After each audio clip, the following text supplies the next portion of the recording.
News 18 के digital platform पर आपका स्वागत है। मैं हूं प्रिया सिंह। चलिए नजर डालते हैं जम्मू कश्मीर की टॉप 10 न्यूज पर। दिल्ली ब्लास्ट केस से जुड़ी बड़ी खबर से हम शुरुआत करते हैं, जहां जम्मू कश्मीर में 8 जगहों पर एनआईए की ओर से छापेमारी की गई है, जिसमें आतंकी गतिविधि में शामिल लोगों के खिलाफ कार्रवाई की गई है। वहीं शोपियां में एनआईए ने इरफान मौलवी के घर पर रेड मारी। आपको बता दें कि सर्च ऑपरेशन सोमवार सुबह से शुरू हुआ था और इस दौरान इरफान मौलवी के परिवार वालों से पूछताछ की गई। दिल्ली बम ब्लास्ट केस में आरोपी इरफान मौलवी पिछले एक महीने से एनआईए की कस्टडी में है। उसकी गिरफ्तारी के बाद कई लोगों के नाम सामने आए हैं। जिस तरह इरफान को 18 तारीख को अपने ही घर में गिरफ्तार किया गया था, तो आरोप यही है कि दिल्ली बम धमाकों में ये मुलविस था और इन्होंने पहले नौगाम में ये नमाज पढ़ाते थे और उसी दौरान रात के वक्त में इन्होंने कुछ लड़कों से वहाँ पे पोस्टर चस्पा करवा दी। मैं बाज़ाब्ता तौर पे वो जैश मोहम्मद जो संगठन है, आतंकवादी संगठन, उनके पोस्टर बताए गए थे। तो उसके बाद ये कार्रवाई चलती रही। चूँकि दिल्ली बम धमाके में कई ऐसे डॉक्टर्स भी गिरफ्तार हुए जो पढ़े लिखे और हाई क्वालिफाइड डॉक्टर्स हैं, चूँकि उनको वाइट कॉलर टेररिस्ट भी कहा गया है। 18 मई को गिरफ्तार हुआ था। उसके बाद पहली बार एनआईए की टीम उनके घर पे आई और ये लंबा सर्च ऑपरेशन जारी है। तो वहाँ क्या सामने निकल कर आता है, फिलहाल बताना कब्ल वक्त है। Irshad Malik, news 18 network, Nadigam, Shopian. IG BSF Kashmir Ashok Yadav ने बीएसएफ हेडक्वार्टर बडगाम में प्रेस ब्रीफिंग कर कहा कि बीएसएफ ने ऑपरेशन सिंदूर के दौरान शानदार कामयाबी हासिल की। इंडियन आर्मी की दूसरी एजेंसियों के साथ मिलकर हमने एलओसी पर कई लॉन्चिंग पैड तबाह कर दिए। ऑपरेशन सिंदूर के अलावा बीएसएफ ने इंडियन आर्मी के दूसरी सिस्टर एजेंसियों के साथ मिलकर कुछ आतंकवादियों को मार गिराया और गोला बारूद बरामद किया। हमारी यूनिट लॉन्चिंग पैड पर कड़ी नजर रख रही है, क्योंकि इन लॉन्चिंग पैड पर लगभग 120 आतंकवादी हैं जो हमेशा घुसपैठ करने की फिराक में रहते हैं। 2025-26 BSF Kashmir Frontier achieved huge operational successes in close coordination and synergy with the Army and other sister agencies. The most remarkable achievement was the first phase of Op Sindoor, where BSF units along with Indian Army had effectively executed fire assaults on park posts and terrorist launching pads along the LOC, displayed strong, accurate and professional response. वहीं Anantnag police ने railway protection force, CRPF और railway administration के साथ मिलकर Sadura railway station पर एक mock drill की। इस मॉक ड्रिल का मकसद इमरजेंसी हालात से निपटने के लिए सभी सिक्योरिटी एजेंसियों की तैयारी का पता लगाना रहा। अब आपको खबर सांबा से बता रहे हैं, जहां जिले के चंडली गांव में स्थानीय लोगों को एक संदिग्ध सफेद बॉक्स मिला जो एक गुब्बारे से बंधा हुआ था। सूचना मिलते ही पुलिस पोस्ट गोरान और पुलिस स्टेशन सांबा की टीमें मौके पर पहुंची और बॉक्स को अपने कब्जे में ले लिया। इसके बाद इस मौके पर पहुंचे बम निरोधक दस्ते ने बॉक्स की जांच की। जांच के दौरान संदिग्ध सफेद बॉक्स में रेडियो साउंड मिला। पुलिस ने लोगों से अपील की है कि किसी भी संदिग्ध वस्तु की जानकारी तुरंत निकटतम पुलिस थाने को दें और उसे स्वयं न छेड़े। तो वहीं सोमवार को पुंछ में नियंत्रण रेखा पर तैनात भारतीय सेना की 12 बिहार रेजिमेंट के 2 जवानों ने समय रहते राजा सुखदेव सिंह जिला अस्पताल में ए नेगेटिव और AB नेगेटिव रक्तदान कर 2 महिलाओं की जान बचाई। पुंछ के राजा सुखदेव सिंह जिला अस्पताल में भर्ती शरीफा बीओ शमीम अख्तर, जिनका ब्लड ग्रुप ए नेगेटिव है, जो अस्पताल के ब्लड बैंक भी उपलब्ध नहीं थे, जिसके कारण महिलाओं के परिजनों रक्त के लिए यहाँ वहाँ भटकते रहे।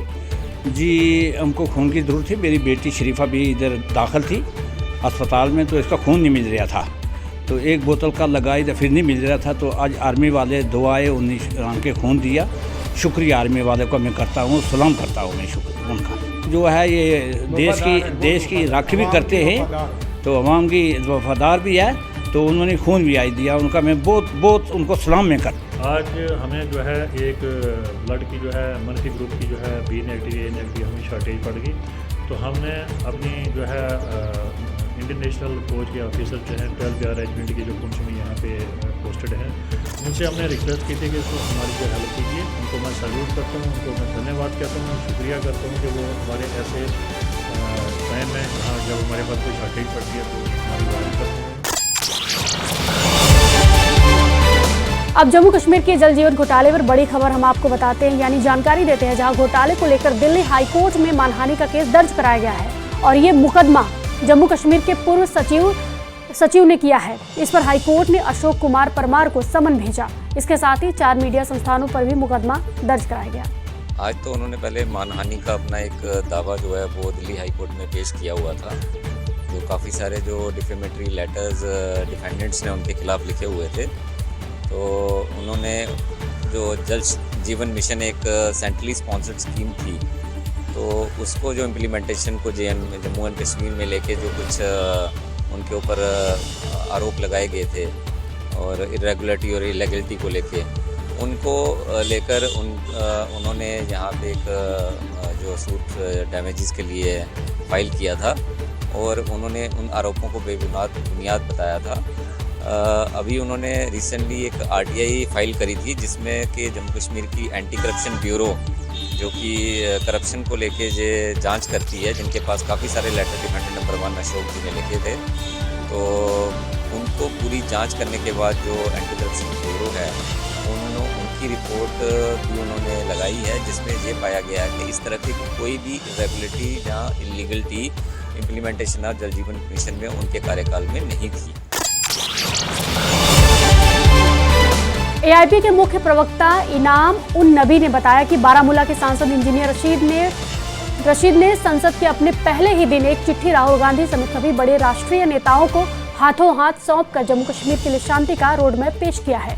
इनाम उन नबी के मुताबिक इंजीनियर रशीद ने दलगत राजनीति से ऊपर उठकर संसद हॉल में हर नेता तक खुद जाकर यह पत्र पहुंचाया। पत्र में उन्होंने लिखा कि 1947 से भारत पाक तनाव की कीमत जम्मू कश्मीर ने चुकाई है। 80,000 से ज्यादा जाने गई और हिंसा सामान्य बन गई। उन्होंने कहा है कि कश्मीरियों को अक्सर गलत तरह से भारतीय या पाकिस्तानी प्रॉक्सी बताकर असली स्टेक होल्डर से दूर कर दिया गया। इंजीनियर रशीद ने सभी राजनीतिक कैदियों की रिहाई, पूर्ण राज्य का दर्जा बहाल करने की मांग के साथ ही कश्मीरी पंडितों और 90 के दशक में विस्थापित परिवारों की वापसी पर भी जोर दिया। श्री माता वैष्णो देवी मेडिकल कॉलेज में एडमिशन को लेकर घमासान लगभग जारी है, लगातार जारी है, यूं कह सकते हैं। अब संघर्ष समिति ने चेतावनी दी है कि अगर उनकी मांगों पर वक्त रहते समाधान नहीं हुआ तो वे 2008 के बम बम भोले के आंदोलन जैसा व्यापक आंदोलन करेंगे, यानी बड़ा आंदोलन करेंगे।